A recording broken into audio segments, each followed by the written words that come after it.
what broke the stalemate? And here's what happened. It's three really bad things that happened in 4 days. Talk about a concentration of really bad events from a Japanese point of view happening all at once. When you want to talk about, this is the psychological shattering that actually happens to the Japanese. First, the United States drops an atomic bomb on Hiroshima. 2 days later, the Russians pour 1.5 million people into Manchuria, the nightmare scenario of the Japanese army. And they know if this war protracts, the Russians are going to come down through Manchuria, down the Korean Peninsula, onto Hokkaido, and down the home islands. It'll yield a divided Japan if it goes on for a long time. And then you have the next day, the United States drops the second atomic bomb with a bluff. The idea being, we're going to keep doing this daily or every other day, except we don't have any more atomic bombs, and we cannot build them quickly for a long time. So that's big bluff.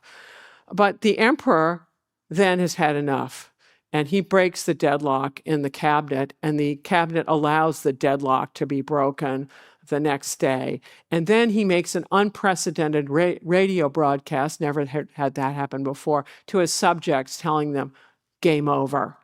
And then the next day, he sends 3 imperial princes to the Manchurian, Chinese, and Southern theaters, conveying his orders at game over.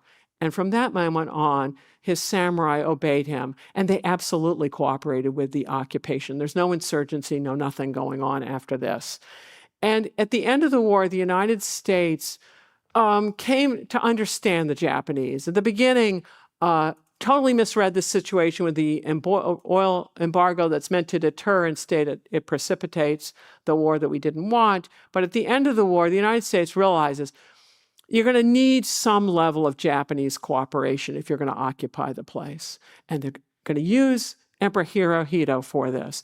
Hirohito is scared to death that it's not so much that he'll be hanged, but that the United States will extinguish his dynasty, kill him and his son, and then that it's over. And so he's willing to sign any piece of paper that MacArthur puts under his pen. And one of those is the Constitution of Japan, that is going to change their civil and military institutions, demilitarize the place, and try to get a democracy going there.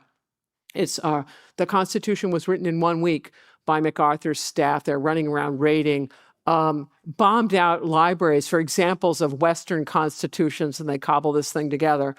And this is the unamended Constitution of Japan, still in power, in effect to this very day, MacArthur's gift to Japan. All right, I've been incredibly critical of the Japanese, but to sum up here, there are cultural explanations for their neglect of grand strategy, inability to cut their losses, inability to coordinate, and the ferocity with which they fought. So if you look at their values, and they're explanatory of what may well happen when things get set off. But I've been really critical of Japan. I want to even out the story by ending on the United States a little bit, because the United States played a good game or a bad game of half-court tennis and mirror imaged at the beginning of this war.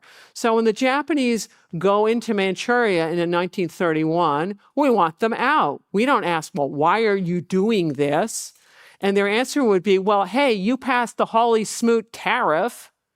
That means we're trade dependent. Whom are we going to trade with? And once you did the tariff, everyone retaliated. So you've now shut down international trade. So we need an empire that's big enough to survive. So that's why we're in Manchuria.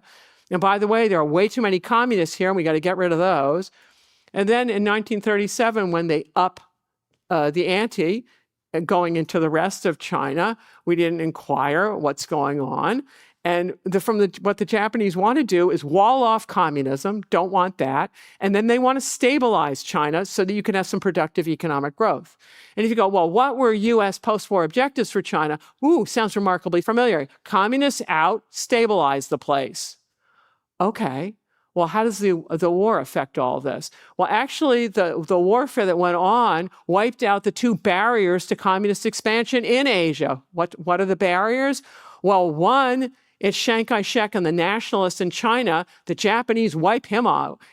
They don't totally defeat him, but they have so weakened him and so discredited him, but by the end of the World War II, he is really poorly positioned to win the Chinese Civil War, which he promptly loses.